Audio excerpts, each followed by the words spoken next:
Cypress Development Corp. is developing a world-class lithium resource in the heart of Clayton Valley, Nevada. The size of the resource makes the Clayton Valley project a premier asset with the potential to impact the future of lithium supply. Cypress Development Corp. trades on the TSX Venture Exchange, symbol CYP, the OTCQB, symbol CYDVF, and on Frankfurt, symbol C1Z1. For more information, please visit our website, cypressdevelopmentcorp.com.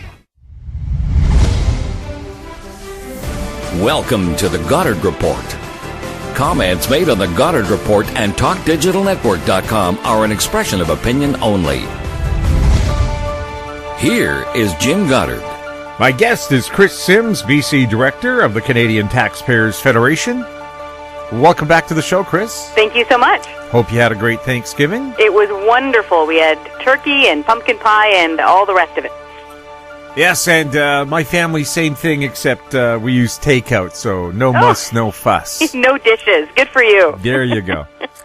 A question that we have here from a listener. Is the Canadian Taxpayers Federation a longtime supporter of the Conservative Party of Canada? No, we are nonpartisan. In fact, nobody who works for the Canadian Taxpayers Federation, nor anybody even on our board, is allowed to have a political party membership.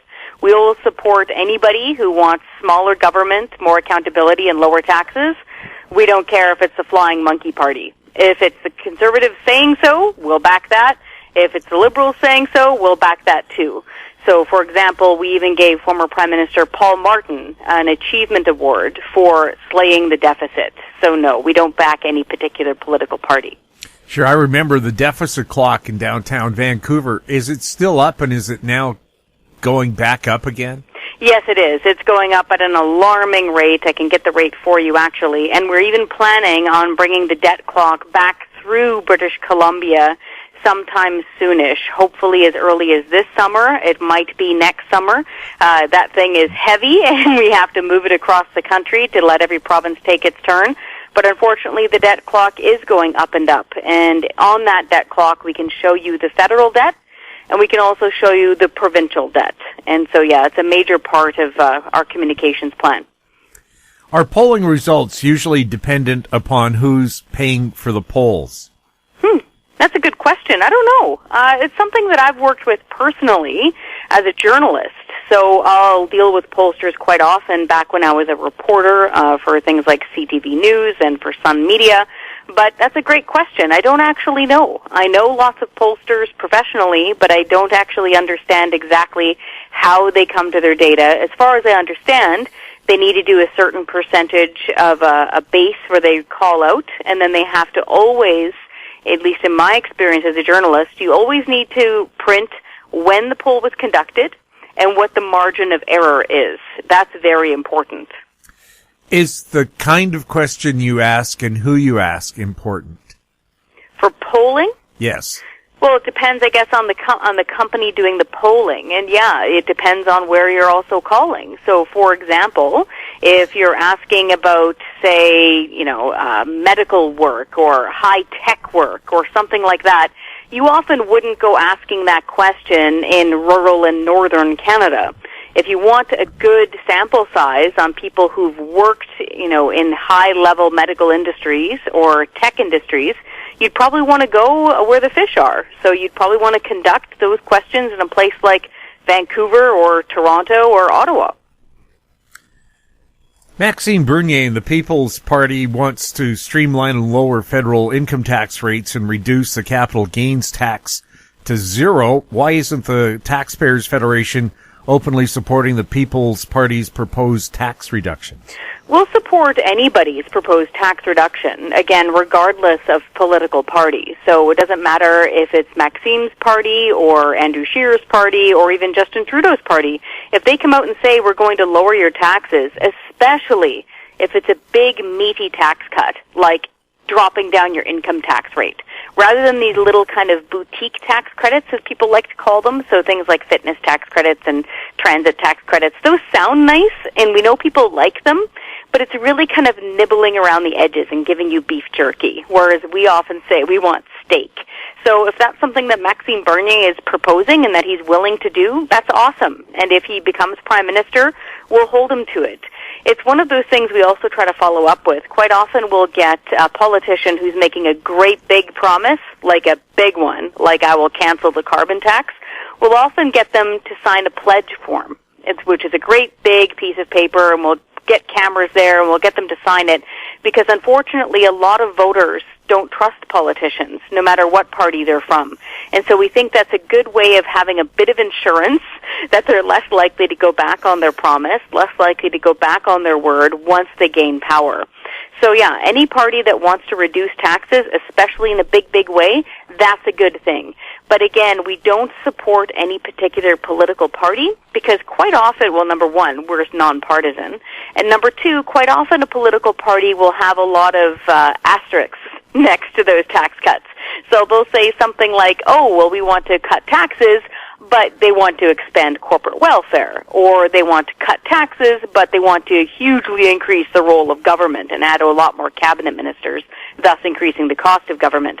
That's not cool. That's not okay. And so that's why we try to pick on certain policies rather than particular parties.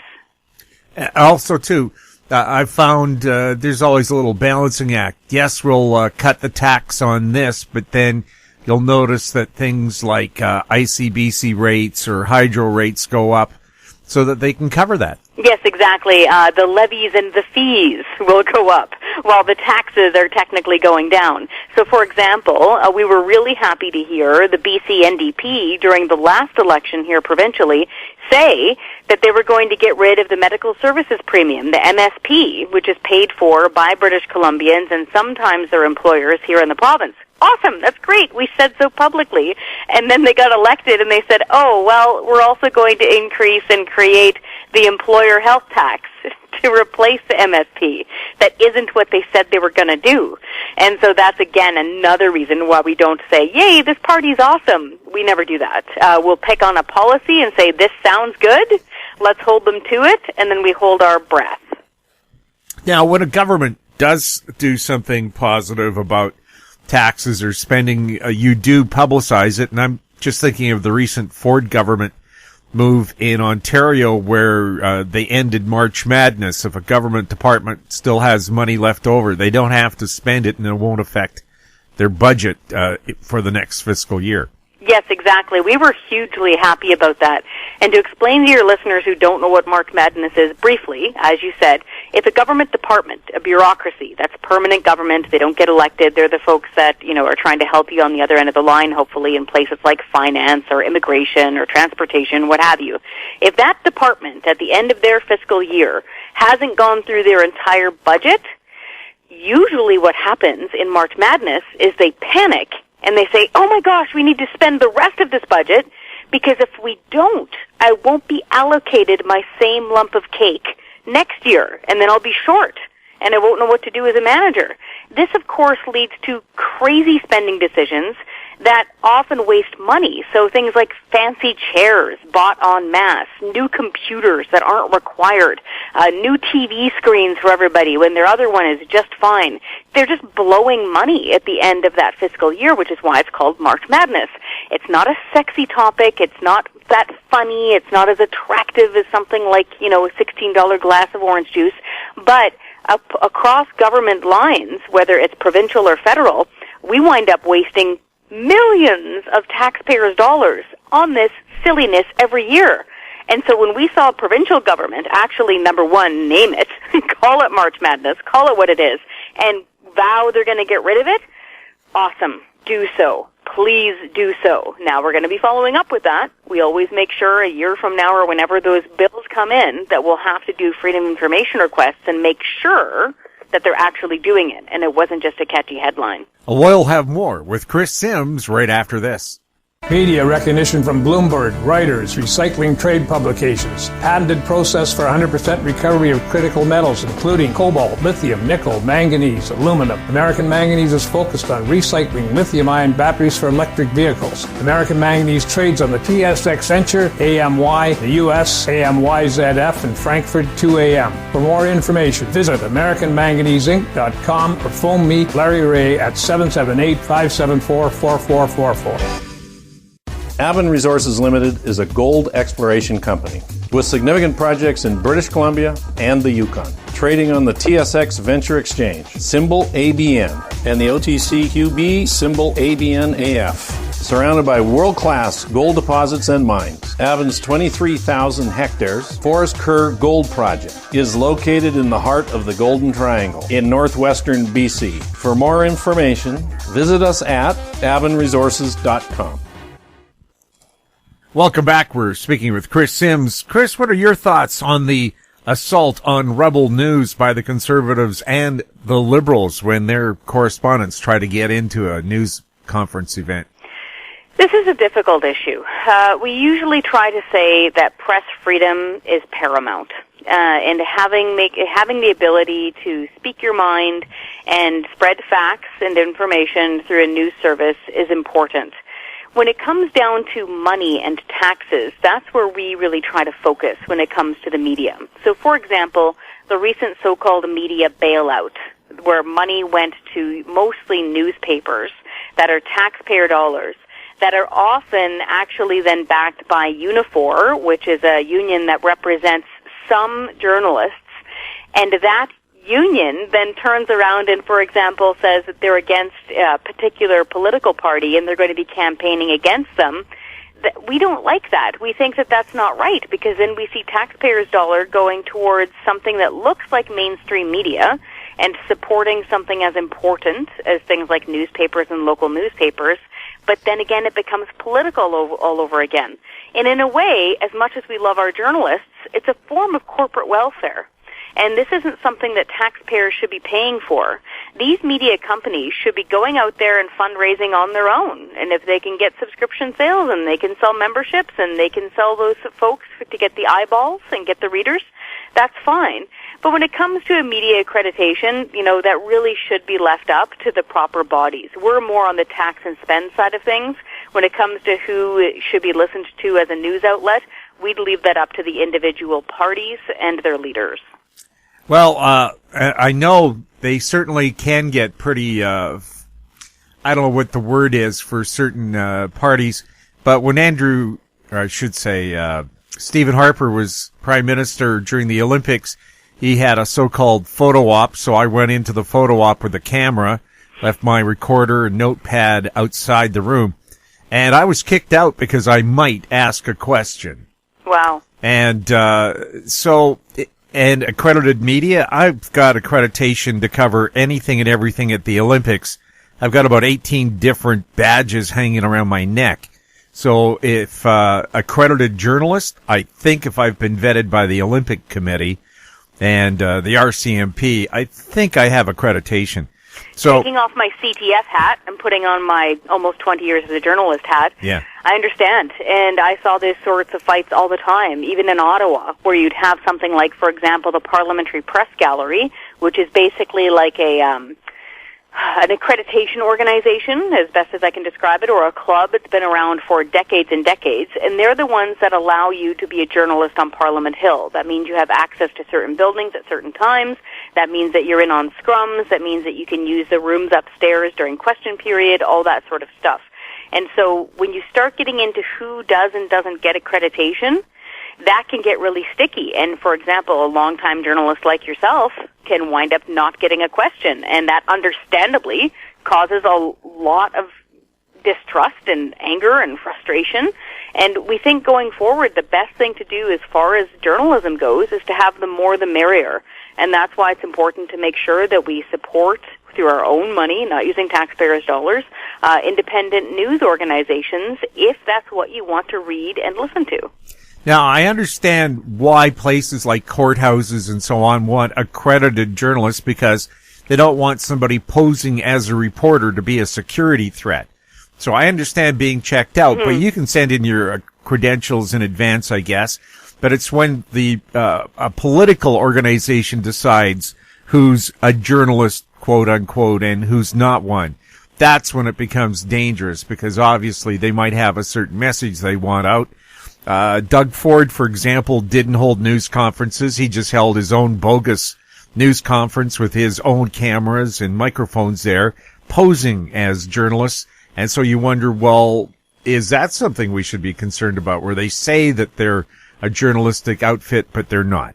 And this is the thing, is look at how difficult this topic is. So for every journalist that I follow, other people might think them, quote unquote, just a blogger or a citizen journalist or not a real journalist. It depends on who you ask. And then we start getting into issues of whether or not they're taxpayer funded on a regular basis or just more recently. And that is one of the main reasons why we shouldn't be giving taxpayer dollars as this media bailout to media organizations, because then we're all stuck in the same boat paying for it, whether we like that form of media or that form of journalism or not. And that's really unfair. We'll have more with Kris Sims right after this.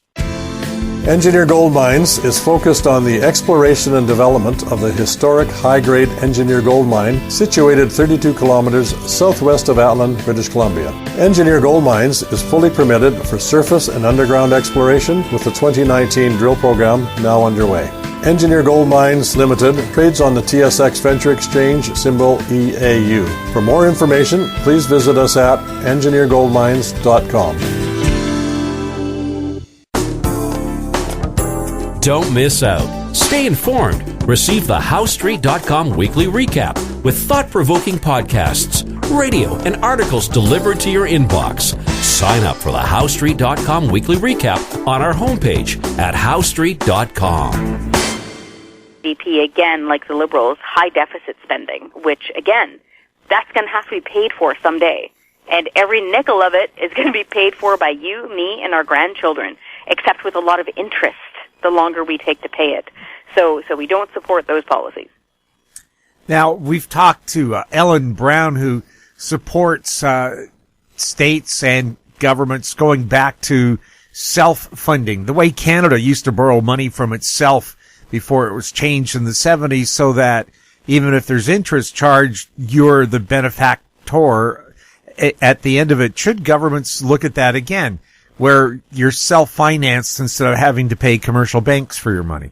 I'm not sure if that would require having to go back to a blueprint that may not have worked back in that era. It sounds like a different era to me. It's something I would have to actually study before giving you an educated opinion on it. Kris, one thing I've really noticed about this election, if I'm riding on SkyTrain, the bus, or in the local pub, people are wondering who they're going to vote for this time. In the past, they've always felt pretty confident about their choice, but they said so many parties are offering the same thing or things they don't like. How do you pick who you're going to vote for in this particular election? That's a great question. Speaking personally, same sort of thing. If you go through their party platforms, there's a lot of similarities, but then there's also things that you really might not like. And you go, oh, I don't want to support that. And so what I would recommend doing is go through the basics of their platform and then pick 2 or 3 things that are most important to you. So, for example, if you're part of, the crowd like me with the Canadian Taxpayers Federation and you want more accountable government, vote for the folks who are promising you tax relief and more accountability, no matter what party that is. If that party happens to be any particular party that's promising that, then go with it. But again, the main thing that I would recommend is after voting day, keep on it. I know it can get exhausting, but keep an eye on your MLA or your Member of Parliament, see what he or she does, keep up on what they're voting on in their House or in their legislature, and then stay in touch. And say, hey, I liked this, or hey, I liked that. Send a note. Make that phone call. Democracy doesn't end at the voting booth. Make sure you keep it alive in between elections. You don't need to do it every single day, but keep tabs on your elected representative, because that's how you keep him or her on track. Kris, thank you so much for chatting with us. Thank you for caring. My guest has been Kris Sims, BC Director of the Canadian Taxpayers Federation. If you'd like to find out more, her website is taxpayer.com. You're listening to the Goddard Report on TalkDigitalNetwork.com. Find us on Twitter at TalkDigitalNet, our YouTube channel, Talk Digital Network. I'm Jim Goddard. Thank you for listening. Comments made on the Goddard Report and TalkDigitalNetwork.com are an expression of opinion only. The Goddard Report is available online and mobile at TalkDigitalNetwork.com. The Goddard Report is a production of How Street Media Incorporated.